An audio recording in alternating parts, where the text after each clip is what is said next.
Naging solid si Buddy Hield sa unang mga laban niya sa Golden State Warriors. Ngunit sa kalagitnaan ng NBA season ay paunti-unting humina ang numerong kanyang naibibigay. Pero ngayon sa NBA playoff kasamang Golden State Warriors ay malaki naman ang kanyang naibigay. Especially sa Game 3.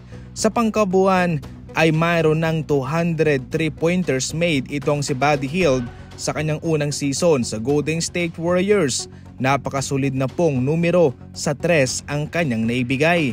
Samantalang wala rin po siyang labang na miss pa. Sa kanilang locker room, healthy ang naibibigay na vibes ni Buddy Hield, especially kay Jimmy Butler, na panay biruan at asara nila sa isa't isa sa mga post-game interview nila. Kabilang sa mga nag-step up sa Game 3 itong si Buddy Hield, mga idol.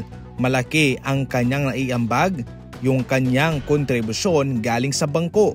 Pabiro pa nga ni Jimmy Butler, salamat kay Batman. At sa buong team ng Golden State Warriors maliban na lang kay Buddy Hield. Pero ang realidad, kabilang itong si Jimmy Butler sa mga nagbibigay ng advice kay Buddy kung ito'y nasa bangko, ito'y kinakausap niya. Binibigyan niya ng tips kung paano basahin ang takbo ng kalaban. Paunti-unti nang mayroong ngiting gumuguhit sa mga labi ni Nico Harrison. Sa ngayon, para sa Los Angeles Lakers ay paunti-unti nang na-expose itong kahinaan ni Luka. Ang isa sa mga rason kung bakit trade ni Nico Harrison itong si Luka ay dahil raw sa kanyang depensa. Malaki kasi ang paniniwala ni Nico Harrison na yung depensa ang magpapanalo ng kampyonato. At sa laban nga ho ng Minnesota sa Los Angeles Lakers kung saan ito ay kanilang tinalo, na-expose itong si Luka. Mataas nga ang kanyang puntos na naibigay para sa Los Angeles Lakers, pero siya'y inaabuso naman sa depensa.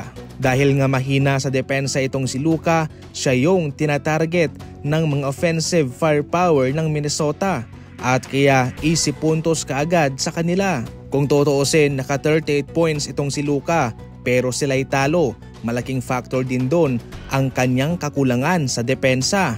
Kaya parang sa madaling salita, mayroon din namang punto itong si Nico Harrison. Aanhin mo ang malaking puntos pero sa huli, talo naman kayo. Sa kabilang banda, minalas man itong Dallas Mavericks, marami pa rin naman ang nagtitiwala na sa next season kung healthy na si Kyrie Irving at si Anthony Davis kasama si Klay Thompson at kasama ang ibang mga malalaro ng Dallas Mavericks, siguradong sila'y magkakaroon ng legit na tsansa na makasabay na sa regular season, sa playoff at baka hopefully makapunta pa sa NBA Finals. Halimaw si Anthony Davis kung healthy lang. Subalit ngayon mga idol, tinatamaan siya ng injury at hindi siya naging healthy all throughout sa season niya sa Dallas.